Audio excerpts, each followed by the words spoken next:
Yo, pod! This is Meat Mitch, and you're listening to the Barbecue Central Show. Bump!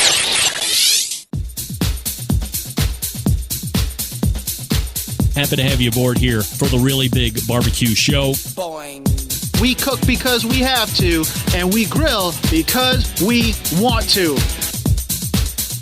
Hit me. Fine, how's it going?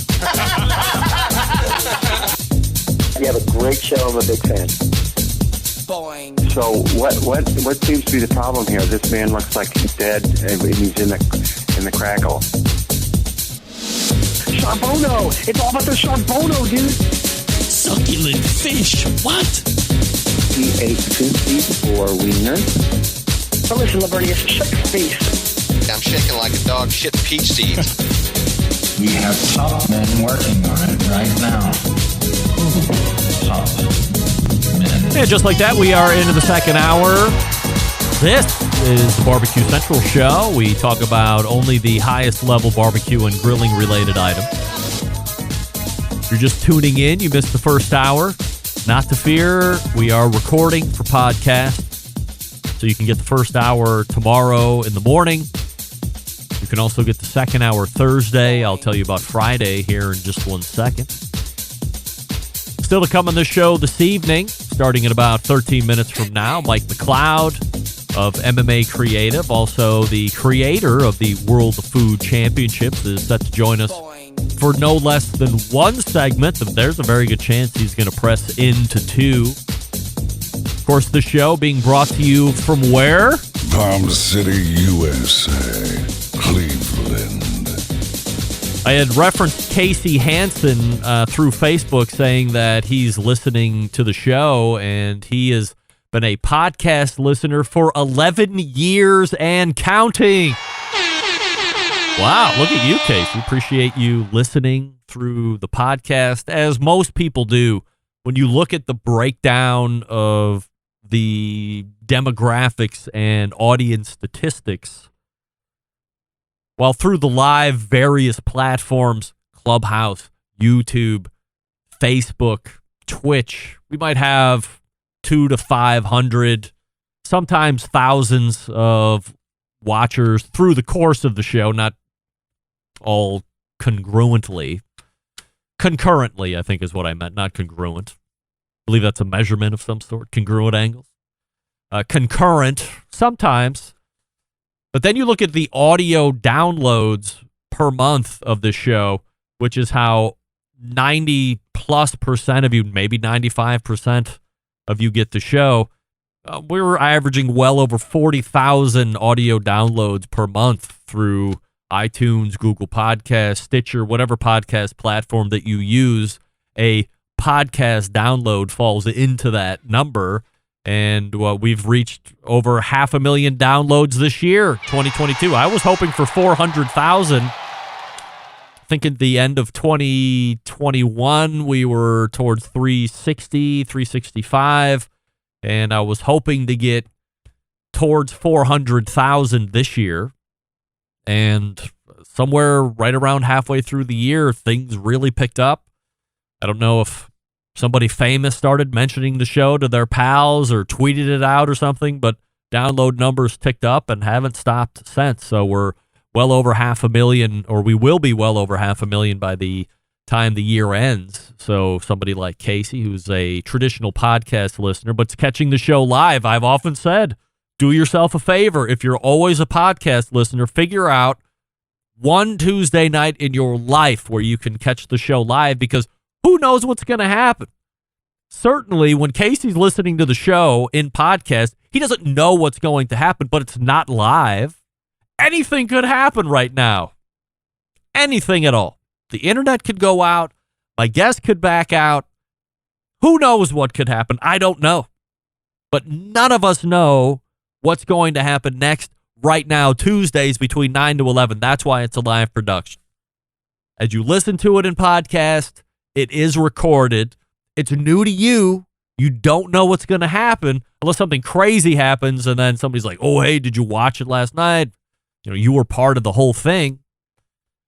Otherwise, no. That's why you got to listen once One time. Yeah. Dan's right. Crappy mics could happen. We don't want crappy mics to happen. Get that big stuff out of here. We don't want that, but it could happen. Hey, still to come on the show this evening, Mike McCloud from MMA Creative and the creator of the World Food Championships. We say good evening to those of you watching through our streaming video platforms, Twitch and Facebook /BBQ Central Show.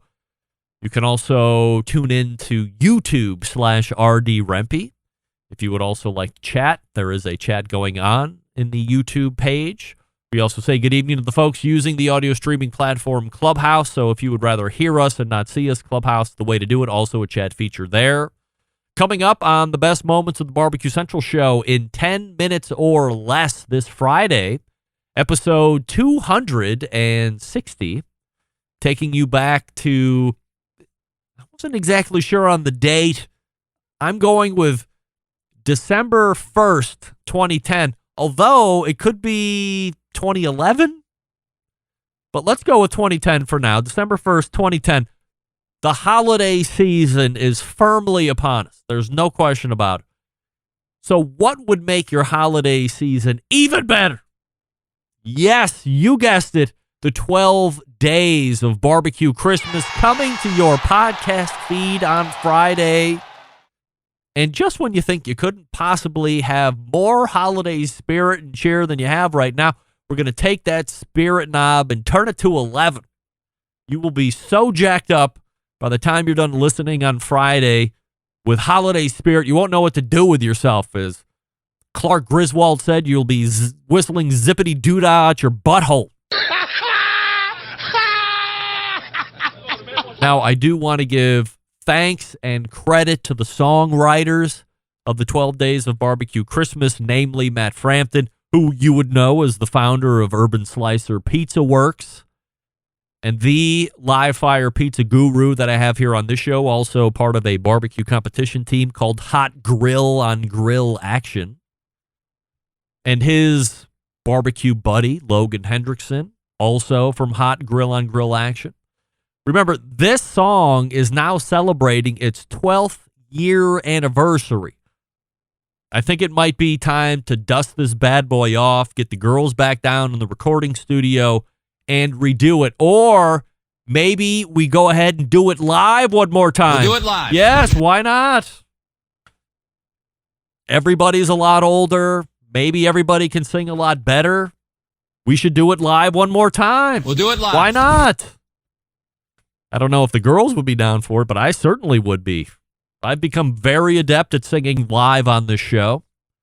Of course, we all know I'm this year's Barbecue Central Show's American Idol champion, yes. So I'll sing at the drop of a hat. Not well, but I'll sing it. I don't care.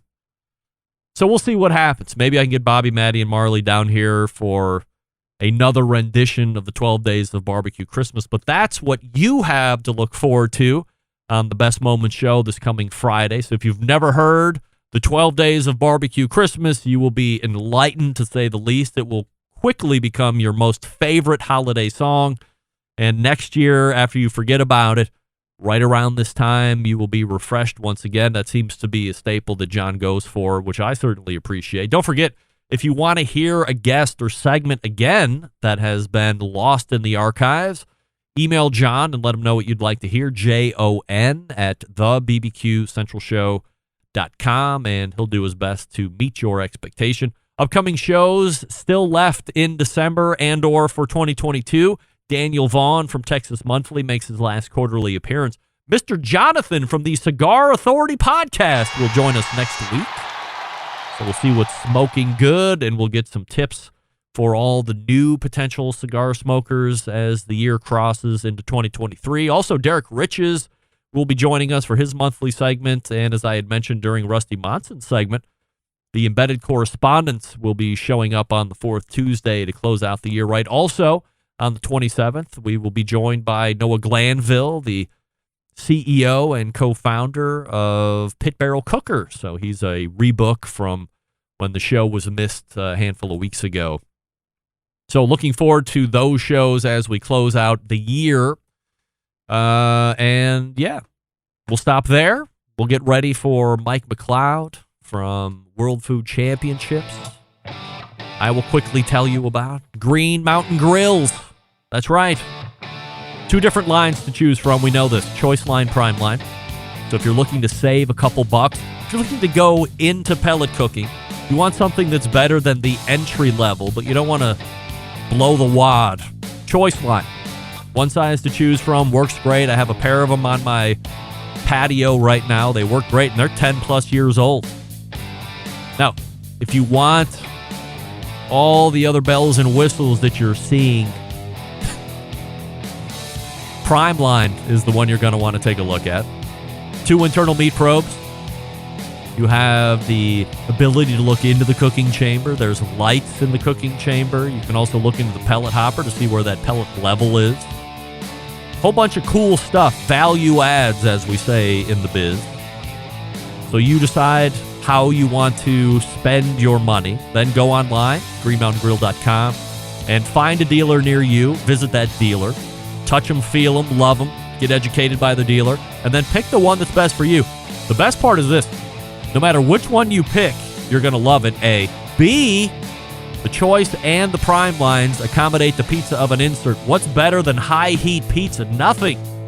When you're sick of smoke roasting or slow smoking or whatever you're going to do normally with your Green Mountain Grill, you could turn that thing into a high-heat pizza oven with the pizza oven insert. You can make pizzas in 2 to 3 minutes.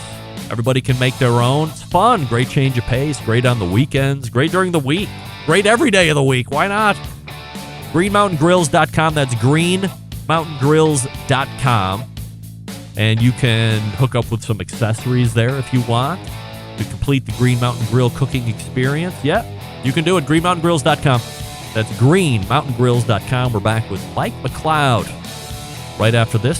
Stick around. We'll be right back. You're listening to the Barbecue Central Show.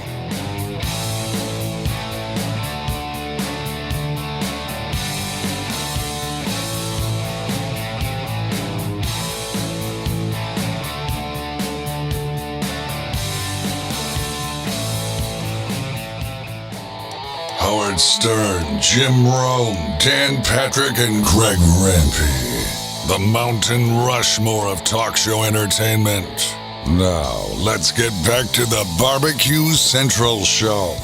Welcome back. This portion of the show being brought to you by Pit Barrel Cooker, the most unbelievable outdoor cooking device on the planet. Currently available in 3 sizes with a host of accessories. Doesn't matter if you are a beginner or a professional, definitely a cooker you want to add to the arsenal. Visit pitbarrelcooker.com and tell them the Barbecue Central Show sent you, as I had mentioned. Noah Glanville to show up on the 27th. Guy the Cooking Sam weighing in, showing that he's a true fan, saying Miller Lite. Of course, what he meant to say was Coors Light. Come on, Guy.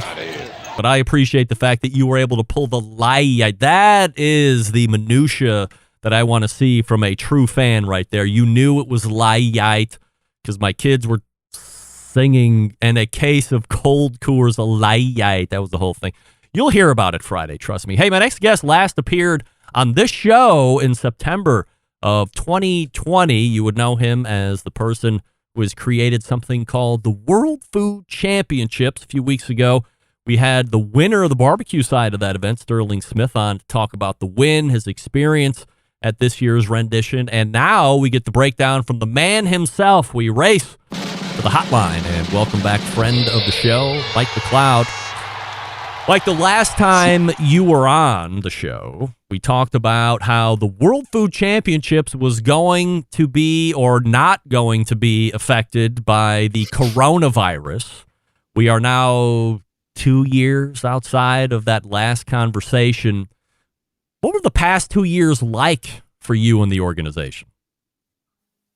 I didn't know you were going to start with a loaded question. Why would I be surprised by that? By the way, welcome back. Yeah, it's good to see you too. Yeah. And Merry Christmas. You know, it's been a very interesting ride. It was tough. I'm not going to kid you. For about a year and a half there, the whole food sport world got shut down, and we were impacted just like everybody else was. And we lost the 2020 event, but we were able to pull it back in 2021. we were able to run it back again last month, and it's been a pleasure. It's been exhilarating, but it's also been exhausting. There's been a lot of mountains that had to be moved and a lot of hurdles jumped in the whole process. And I still don't think that we're at full mast as far as being back at the momentum, the pace of momentum that we had in 2019 going into 2020. But you have to dig in. You have to basically draw a line in the sand. You have to commit to something.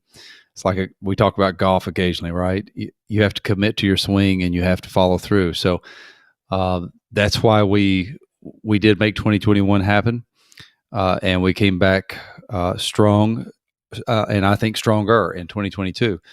Are we where we need to be based on the 2019 levels? I think we're a little shy of that, but we're gaining momentum pretty fast, and we just came off a pretty good event. So I guess I should be tickled that we actually were able to rebound as quickly as we did. But I know there's a lot of there's a lot more ahead of us. There's a lot of mountains ahead of us that we got to climb. There wasn't really anything you were going to be able to do to miss 2020. Do you have a conversation with the folks, the business partners, if you will, the sponsors, whatever you want to call them, and say, hey, we're going to take it to the bench here for 1 year, but let's stay in touch and let's all agree that next year this is going to happen. We're going to come back bigger and better than ever, or at least get some momentum coming back in here that we can use over the next handful of years. Is there ever any danger that a lot of people are just going to pull out, or they're going to get interested in something else and not come back? There's always that danger. I mean, that danger exists every year, year over year, no matter what you're facing. So that certainly was something that we were concerned about at the time. But I don't know how many events did this. We may have been the only event that actually still held some kind of virtual competition in 2020. In 2020, we also, it's amazing to look back on that and think how we were able to sandwich between the two COVID spikes, the final table. I don't know if you recall, but we actually did a final table in, I think it was August of 2020. And at that time, we were pretty sure that we were not going to be able to do the main event in November. So we had to call it off about 3 months in advance because there's too many dominoes at an event like ours, whether it's power being run, whether it's ovens being set, facilities being secured, portalets, contracting for things like that, and then also working with hotel blocks and just a myriad of things, let alone the competitors who have to be able to get off from work and or leave home and not be afraid of leaving home. In 2021, when we came back, we noticed that there was still a lot of that fear out there. There's a lot of people that still believed it wasn't safe to travel, even though we had, half of America was for it and half of America was against it. We certainly noticed some of that in the competition levels, the number of competitors in 2021. So, and that had some impacts on what we decided for 2022. But in 2020, we certainly had to kind of forecast about 4 months in advance. Is this going to be possible or not? And if not, what are we going to do? And we did some virtual contesting. We actually awarded, if I recall correctly, we awarded probably about $20,000 in a virtual competition. I don't know anyone else who did that. So we wear that as a badge of honor. We talk about that as a level of commitment that we have to food sport. And we use examples like that to prove that we're trying to fulfill the role of a leader in this industry. And I think we did pretty well to be able to do the final table and do a virtual series in late 2020. Mike McCloud joining us here on the show. WorldFoodChampionship.com is the website. So the 2022 version of WFC happens not too long ago. You've had time now to do the post-mortem on it. How does year 10 stack up compared to the other versions? Pretty damn good. Yeah. People ask me how I rank every year, and there's about 6 or 7 dimensions that I look at when I give my answer and really give a full-throated reply to that. From an operational standpoint, it was an absolute home run. From a competition standpoint, absolute home run.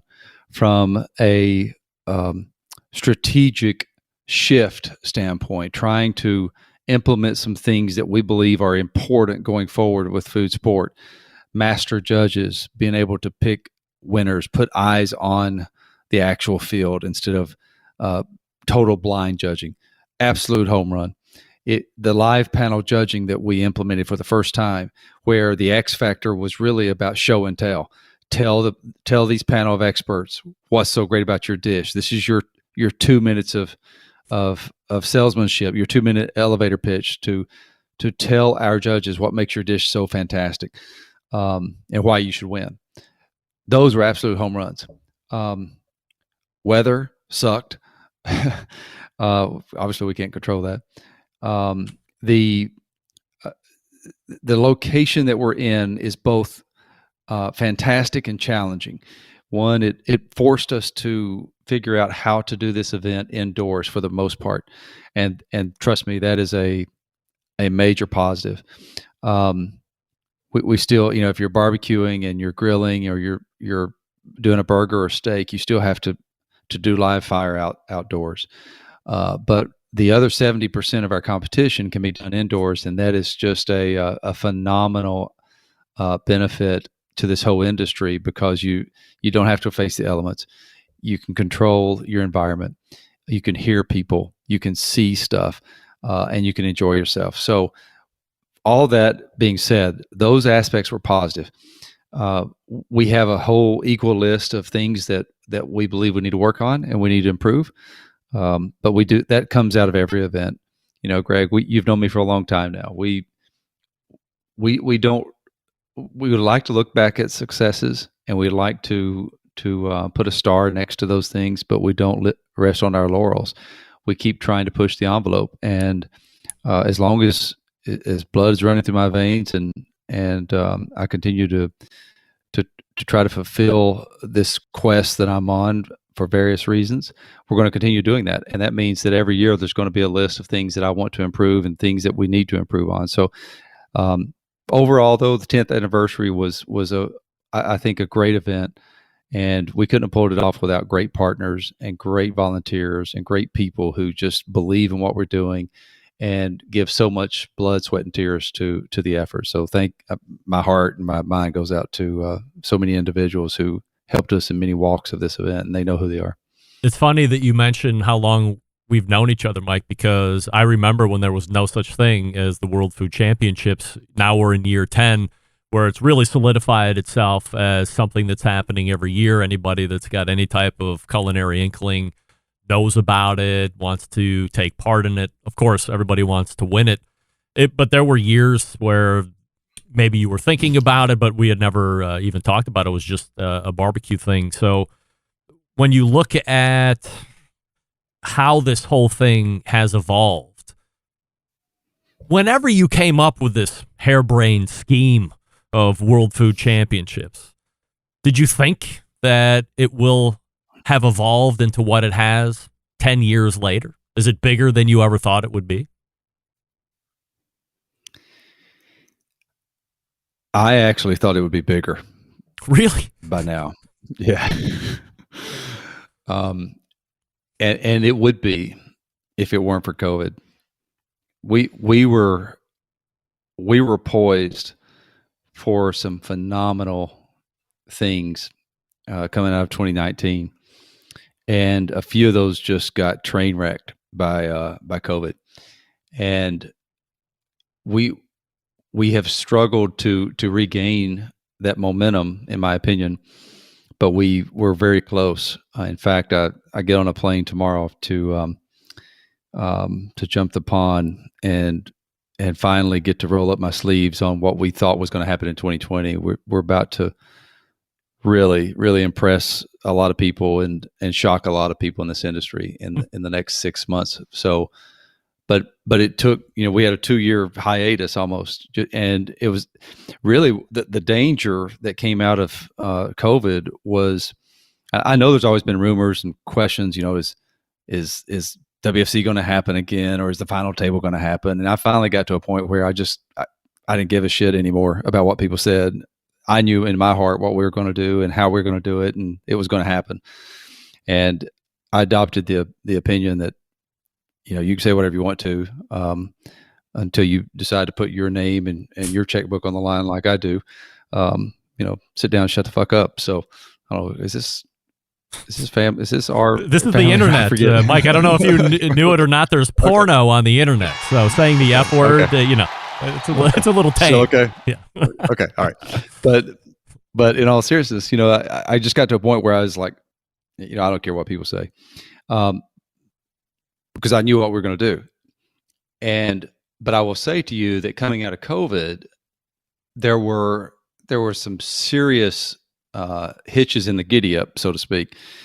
There were a lot of companies that were about to sign on, about to do this, whether it's TV centric or international centric, et cetera, that all sat back and said, okay, we gotta press pause now, because it's not going to look good if we do X or if we do Y, and we need to see if this is actually even going to be a part of our game plan going forward. So we had to get through the last 2 years and really find out who the contenders were from a sponsorship standpoint, and who the pretenders were. And it's been an eye-opening experience. So I forget what your teed up question was on that, but I think, I remember, had we not had, that curveball that came out of nowhere for everyone, not just us, not just our industry, but everyone, right? But think about our industry, live event, in-person kind of stuff. Close.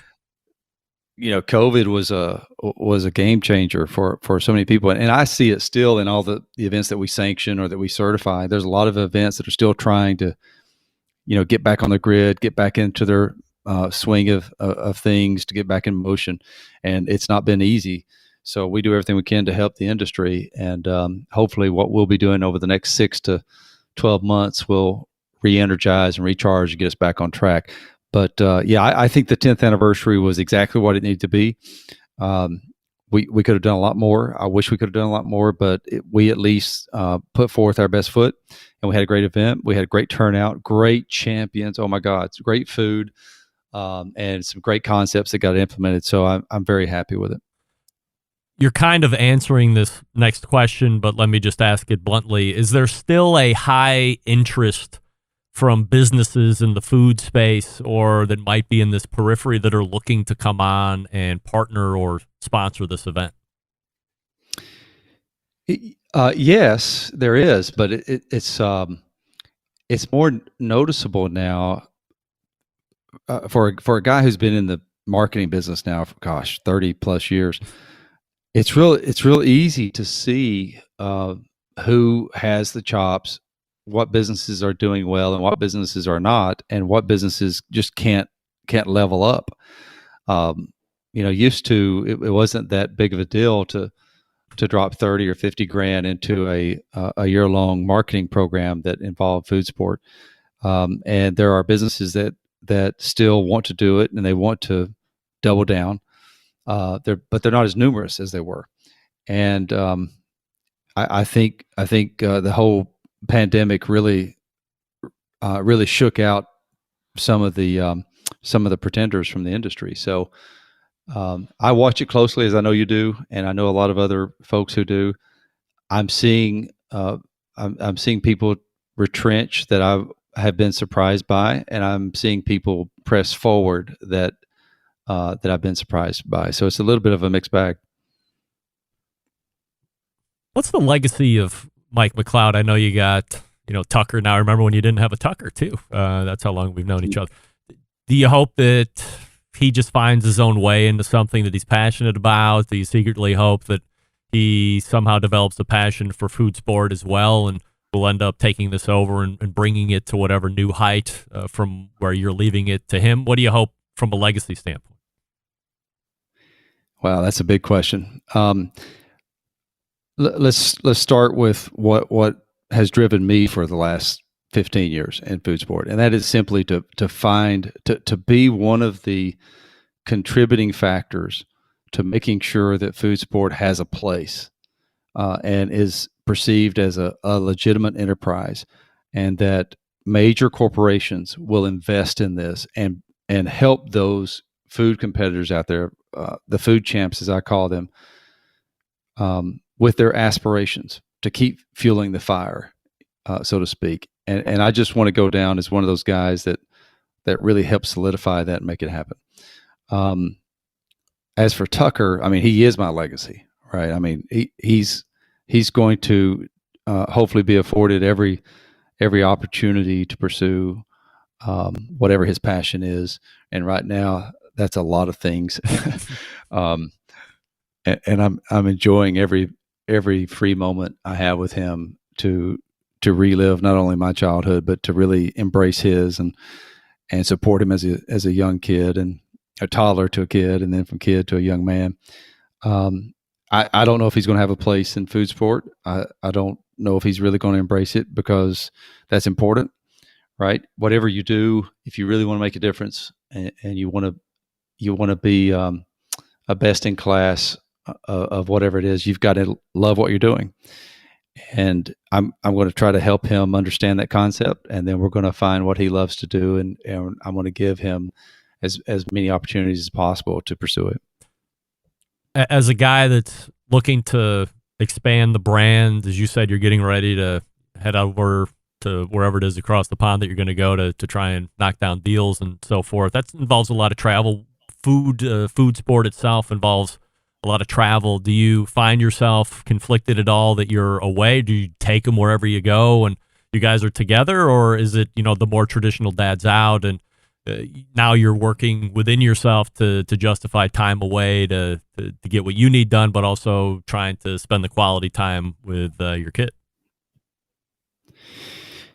I can't fully answer that question without shedding some personal light on my life, and I don't mind doing that. I have shared custody with Tucker. Chelsea, his mom, and I are great friends. Just turned out we weren't soulmates that we needed to be, but we produced a really damn fine kid. And the arrangement that we have allows me to have him almost half the time, and what that affords me to do is to be present in all things that are of interest to me. One is food sport, and when I don't have Tucker, I'm on the road or I'm in a plane and I'm going somewhere to further this passion and this mission that I've been called to, I think. And then when it's my turn to have him, I am all in on him and all about him. And for the first time in my life, just this year, I was able to become an assistant coach of a T-ball team that he played on. And there's nothing else. I don't answer phone calls. I don't look at emails when that happens. It's 100% about Tucker, and that's the way my life is balanced right now. And amongst other things, be it your religion, your faith, and things of that nature. But those are the two things that I seesaw in between, and it's not always easy, but it's worth it. One of my best friends who ever gave me advice about having a son as an older guy, he basically said, and I know it's a kind of an old saying, but it's true. He reminded me that, the days are long, but the years are short, and to embrace them. And that those words are so true. So I just try to be 100% present in his life, and I try to be 100% present in my mission. Do you think that the World Food Championships has gained a certain amount of stability, knocking COVID out as best we can? I know we can't not talk about it because it happened, but holding that off to the side, do you think that it's gained some type of better stability because of a consistent place to have World Food Championships? In the beginning, as we were talking about, how long we've known each other. There was Vegas, there was Florida, there was Alabama, and it always seemed like every few years you're moving, and maybe not having that consistency can lead to some complacency from competitors, where if you have someplace you're going to show up every year, you can plan for that, and maybe a more consistent competitor shows up.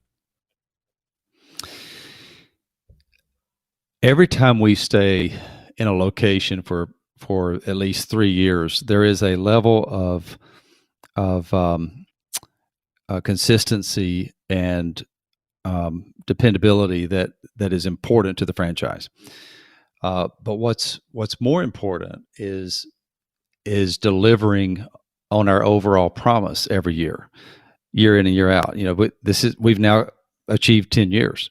We still have a final table to do to cap the 10th anniversary. But to do what we've done, we've almost awarded about $3 million, Greg, in prize money. If you'd asked me, 15 years ago, if I was going to be a guy that's going to put $3 million out there, and sometimes a lot of it my own personal money, just for the pursuit of food excellence, I'd have been like, what? The what? But doing what we do day in and day out and doing it with consistency and dependability, no matter where we are, is important. As you know, our final table has been moving around every year, even since we've been in Dallas, right? That's been a strategic thing, and it will continue to be a strategic thing. Are we always going to be in Dallas? I can't say to you that we will.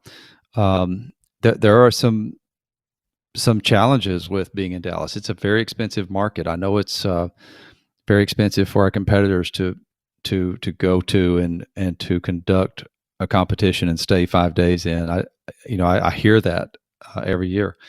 So as we continue to receive bids from other cities, and we've got 2 that we're looking at the moment that are pretty serious, because we just completed our 3-year deal with Dallas. As we look at other opportunities, we're having to ask that question now: is this accretive to our brand? Is this, if we move here, does it look like we're moving backwards, or does this advance the ball? Is this going to help food sport get bigger and better and broader and more inclusive and more consumer friendly?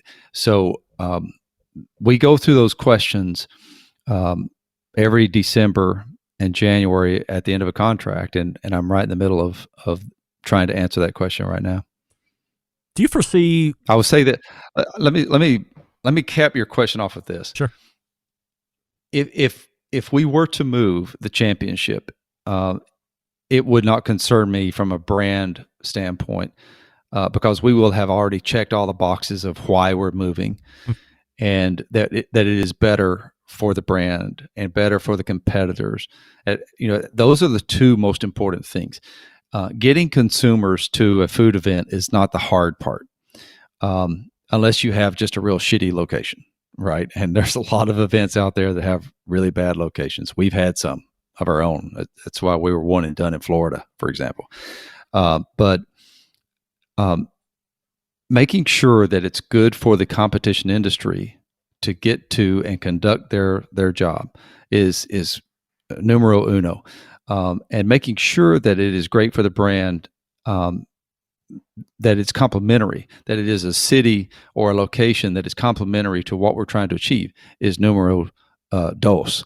So we've got to do those 2 things, and I don't feel like we have to be locked into one city for the rest of our lives. We got a lot of things going on at the World Food Championships, and about the only thing that is actually geographically tied is the final table, because we do localized competition challenges when we do the final table, because we do move it on an annual basis. But as far as the main event, the main event could be, look at NASCAR. How many great NASCAR venues are there out there? Does it matter if you're in Daytona versus Michigan, versus Talladega.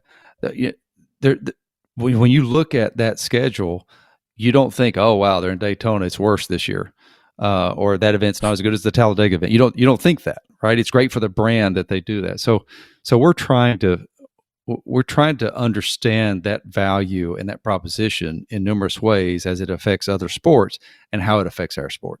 Do you have any insight as to what the final table is going to look like then in 2023? None that I can share with you tonight, but I do have some insight. There's the final table, which will be in May of this year, based on our options, will be either a very strategically important domestic location, or for the first time in our history, an international location. I can tell you that. That follows my next question, which would be, do you foresee a time, we don't have to put any date on it at this point, but the World Food Championships says world in the first word there in the title, right? So I'm more of a myopic American than perhaps most people wanted to admit. So when we say world champion here, we talk about baseball, but it's still here, and football, same thing. World Food Championships. I don't know how many international teams are coming over, but it's still here. Could this turn into an instance where the World Food Championships here in America are the American Championships, and then we have something else in Europe and something else in Australia, what have you? Do you foresee, and then culminating in some big World Food Championships in Brussels or Dubai or something like this? Yes. That's going to happen in the next 18 to 24 months. We had 33 international teams at this year's event. We had 4 last year. Now, that was a COVID situation last year, but 33 international teams came to the World Food Championships this year. We've had almost 50 countries represented at WFC in our history. So the appetite is there. The question is, are the international partners there to do a European Food Championships, to do an Asian Food Championships, to do an Australian Food Championships, etc.? I can go ahead and tell you this because I'm going to make it public tomorrow anyway. I'll be on a plane tomorrow to London, and it's because we think we now have the partner that helps us expand into at least 3, if not 4 more continents in the next 18 months. So that moment is here, and I think the 10th anniversary was one of those proving points that we had to kind of get over that hump, and we had a lot of international partners in Dallas this year to talk to us about what does this look like in a expanded format? What does it look like if you drop it into Dubai? What does it look like if you drop it into Paris? So those conversations have been happening in earnest. And tomorrow I have to cross the pond and talk even more deeply about it. So I think 2023 is going to be the year that you see significant advancement of that ball. And the second part of your question about does the American version become the American Championship, that remains to be seen. We obviously are very American right now. I will say to you that even though we had 6 countries represented in our Burger Championship this year in the finals, and we had 2 translators in the finals for the first time. I don't know how many other events have had to do that.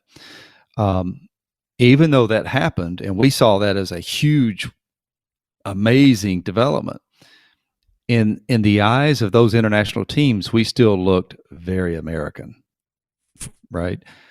I mean, you're talking, they were having to sell their international flavor to 5 very great judges, but 5 American judges. Yeah.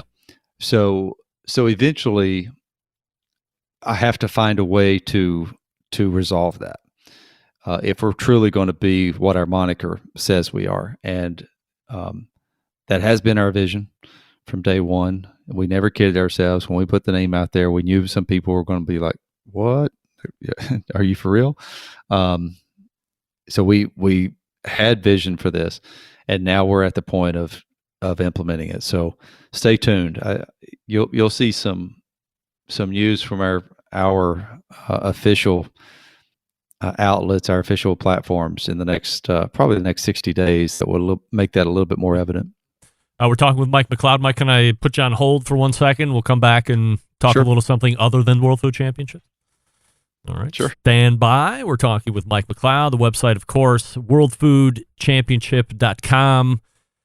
And we will catch up with him here in just one moment. I will talk to you quickly about what I led the show off with, the Do Wellness program, David Leans, davidleans.com/BBQ. Did you know the people who set a goal 4 to 6 weeks before the new year ends? So we're right in the middle of that right now. 3 to 10 times, yes, 10 times more likely to achieve their fitness goals. Be honest. How long has losing a few pounds been on your to-do list? Now, we all listen to the show because we love barbecue, and I know a lot of us make a habit of getting second, third, and fourth servings because, well, it's delicious. But what effect has that and an activity level that's not what it used to be had on your health over the last handful of years? Maybe you've heard that having a dad bod is cool. Hey, take it from a stud like me. There's nothing sexy about wearing your gluttony everywhere you go, not to mention being overweight increases the risk for all causes of mortality, including strokes, cancers, coronary artery disease, sleep apnea, the list goes on. Making the decision to change decades-old food habits can mean the difference between you attaining your health goals versus dealing with unknown health challenges that you and your family will have to face down the road. That's where my pal David McDowell comes in. He was on last week. If you missed it, go ahead and get the podcast. But I am now 22 weeks into the program. As I said, I am investing my own money in to get where I want to go. It's working. Yes, I have the huge water jug. He doesn't require that. But I have it because it's in sight. It's in mind. I am a properly hydrated human now for the first time perhaps in my life. So if you need some accountability, you're willing to invest a little bit of money on your health in order to get help to do it, then join me in the fitness explosion. Let's go. davidleans.com/BBQ. That's davidleans.com/BBQ. Sign up, have that initial talk, hammer out what you're looking to do. He will meet you where you're at. If you have any questions, you can call him, you can text him, you can email him, you can video chat with him. He's available. Do it now. Don't wait. As I said, don't use the new year as a time marker. That's trash. Start now and start the weeks. davidleans.com/BBQ. We're back with more Mike McCloud right after this. Stick around. We'll be right back. You're listening to the Barbecue Central Show.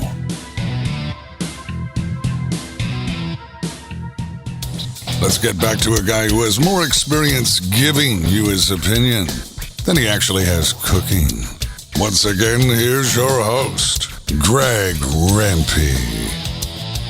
Hey, this portion being brought to you by Smithfield. Of course, we know the grant program applications are now closed. However, there still might be a few of their Committed Cooks program spots open in 2023. Participating teams receive a premium swag kit, coupons, and surprises through the season. Spots are limited. Sign up at smokinwithsmithfield.com. That's smokinwithsmithfield.com. And we are joined once again by Mike McCloud from World Food Championships. But before World Food Championships, I knew Mike McCloud as only the president and CEO of a company called MMA Creative. So I don't know what pulse you're keeping these days, Mike, on the barbecue community. I would secretly hope it's feverish because that's kind of how this whole relationship got started. But there's a new CEO at KCBS. A lot of people seem to think that he gives the organization a great shot at recapturing past popularity.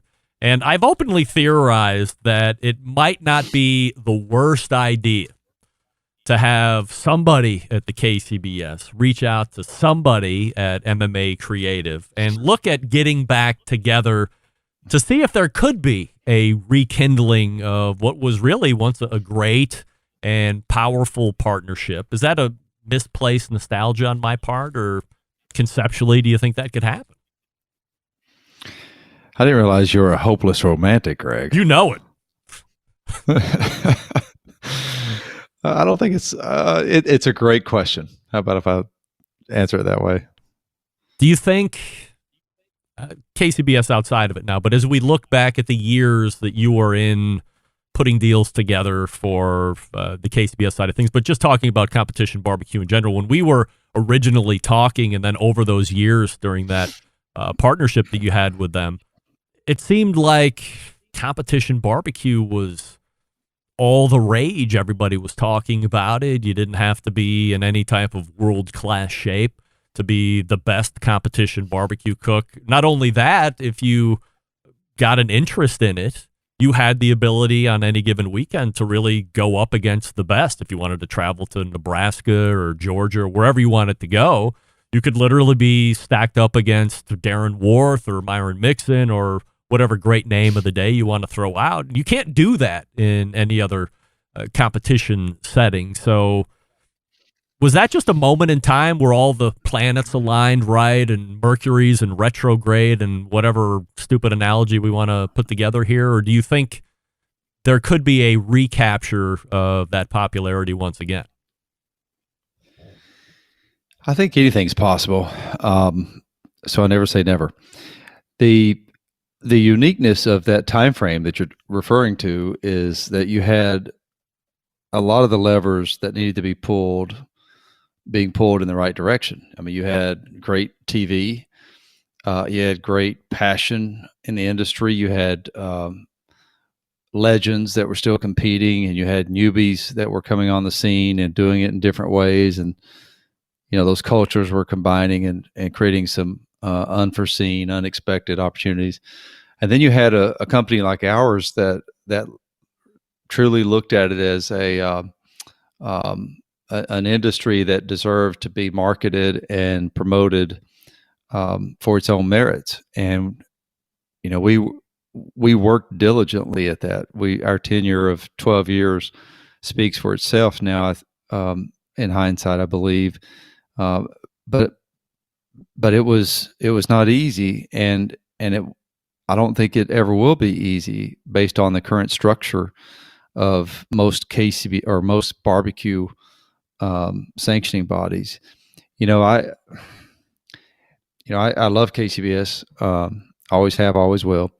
Always respect the people who were part of my life and still are. In fact, one of the special moments this year at the World Food Championships was our barbecue finals panel, to be able to have 5 legends as our judges, all of them steeped heavily in the history of KCBS, was special to me, so much so that I think I even broke up when I was talking to them at the end and thanking them. But,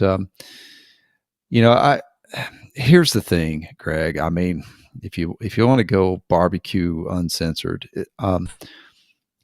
KCBS is hampered by the thing that makes it great. You have, and I say this on behalf of any organization like them, not just them. You have individuals who volunteer their time to be on a board of directors, and in spite of their best intentions, they really find a good way to muck it up. They get too involved. They get too deep in the weeds with what's going on or should be going on from an executive standpoint. So if Rod Gray can stop that, and be what an executive director is supposed to be, and actually call the shots and get support for the shots that need to be called when there's strikes or balls, then yeah, it can get back to its day of glory from an organizational standpoint. I don't know what they're doing on the marketing front. I don't see a whole lot of, retail or consumer facing marketing like we were involved with back in the day. And maybe they have it going on and I'm just not in the circles that they're promoting it. I don't know. But fundamentally, the structure of a nonprofit board that is a volunteer board that you have to play politics with, and you have to be on the defense with in many instances is a problem. I remember the first 3 or 4 years of being involved with KCBS. Every single 3-year cycle, which led into a 4th-year cycle, we literally had to go into a board meeting and defend who we were, what we were doing, and why we were doing it. And at some point, I was like, "What the f? Why do 3 of you or 4 of you newbies come in here thinking that we're the ones that are robbing Peter to pay Paul or whatever it is?" I just didn't. It became very clear to me very soon about 4 years into our relationship. Well, actually, it was very clear the first month, but the annual grind of trying to tell a board of directors what you're doing and why you're doing it, and that it's good for you, just ultimately became a fool's errand. And when ultimately the politics of it turned into a little bit of backstabbing or a little bit of fiefdom here and there, a little click over here, a little click there, then you started playing politics. You spent more time doing politics than you did marketing an entity that you loved. And that's when I realized our days were numbered. It was just a matter of, how and when and where, the final blow would occur. And I think they're going to have that issue with any marketing firm. There's not first of all, I don't think there's ever going to be a marketing firm that did it the way we did it, where we basically said, if you don't make $1, we don't make a dime. Most other marketing guys are smarter than me. They want to get paid up front. And, we took a flyer and basically said, we'll earn our way and we'll prove it to you that we're good at what we do. And after about 3 or 4 years, that was evident. And I still, in the 5th and 6th and 7th and up to 12th year, I kept having to explain what we're doing. I was like, why am I having to beat my head against the wall like this? So, I send 100% support and good luck to Rod and the folks that have to do the day-to-day grind, because when you've got 12 angry men looking over your shoulder, or people, I should say. And that's always what I thought of. I always thought of that movie, the 12 Angry Men, the jurors, when I was in that hot seat. You never knew when you got a phone call, when your phone rang and a board member's name popped up. He's like, if it's going to be a good call or is it going to be a bad call? Is it going to be politics? Is it actually going to be about positive business? You never quite knew. And maybe things have changed. I don't know. I'm not on the inside loop like I used to be, but that was the Achilles heel for the organization, in my opinion, back then. And it probably is the same with any organization that has a nonprofit board that takes a very heavy hand in trying to determine the day-to-day decisions. People need to learn. It's like owning a business, right? If you hire a manager, let that manager do his job or her job. If you hire an employee, teach that employee what to do and then turn them loose. If you're going to micromanage them day in, day out, then what the hell are you doing? Why are you hiring that person? So it's probably a little bit more than you expected to hear from me. And I apologize to those who think that I'm taking a bad angle here, but I'm not trying to. I'm just trying to tell you honestly what my experience was. He is on his way to England tomorrow, so I'm sure there's an early bell that's going to need to happen. I won't keep you any longer, Mike. I certainly appreciate the time here. It was great to catch up. Appreciate the look back on this year's event, and of course the look back on where the World Food Championships has really come out of 10 years ago, and it's now an event that everybody's talking about every year. And if things come to fruition, this is really only the beginning. The next 10 years are going to be absolutely dynamic, and we'll look forward to tracking that. And I promise to do my part to not let 2 years pass before we have you on again. Again, appreciate the candor and the insight, and good luck tomorrow and everything else you have planned over the next couple of weeks. And Merry Christmas. Thank you, Greg. It's always a pleasure. Appreciate what you do. Probably not enough people tell you that you really do a great deal of good stuff for barbecue. So keep doing it. I can't wait to see what the next chapters look like for me and you. So good luck. Merry Christmas to you. Talk to you sooner rather than later. All right, there he is, Mike McCloud right there. World Food Championships and MMA Creative, if you didn't know. So great information there. Figured since I had him, why not? See if there could be a rekindling. I mean, geez, back in the day, that was a very solid relationship. Was. The Sam's Club Barbecue Tour was born out of MMA Creative. By the way, if you didn't notice, that is not going on anymore. Get that big stuff out of here. Thanks to Mike McCloud. Hey, back in the day, watches were made to be worn in the pocket. After World War II, wristwatches came into vogue, and the pocket watch quickly became an afterthought, finding its way into sock drawers and scrap heaps, and that's a tragedy. Enter Vortic Watch Company, helping bridge the gap between America's storied watch manufacturing past and bridging it to the present day, where wristwatches are now finding incredible popularity once again. Here's the coolest part. Each watch that Vortic makes is unique and one of a kind. Vortic, founded on the motto that America wasn't assembled, it was built. Check out VorticWatches.com for more info. That's VorticWatches.com. We're back to wrap the show right after this. Stick around. We'll be right back.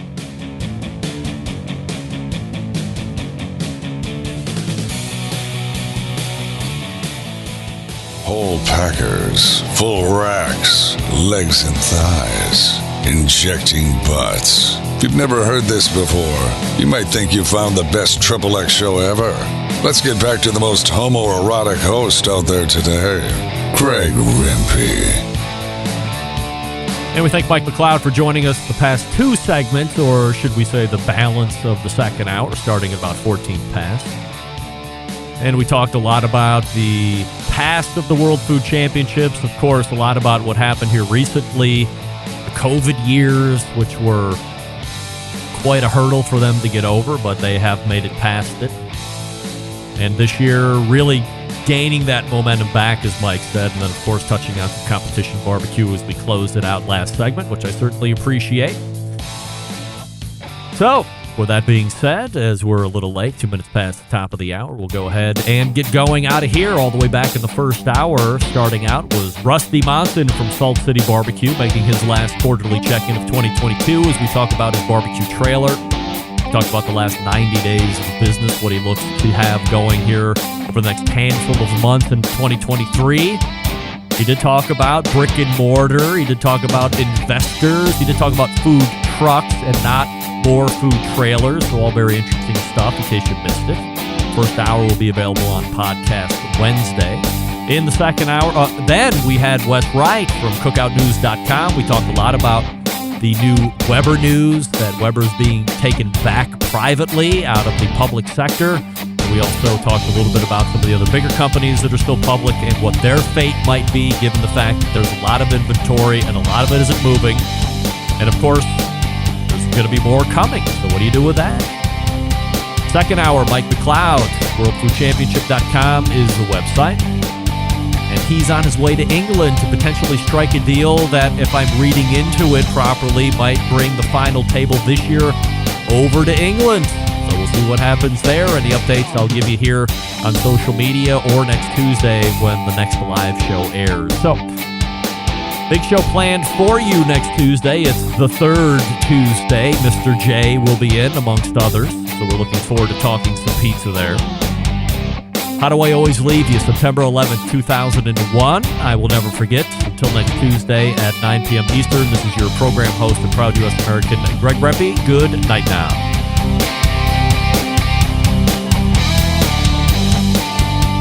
This is Marley Rempe, and you're listening to Barbecue Central.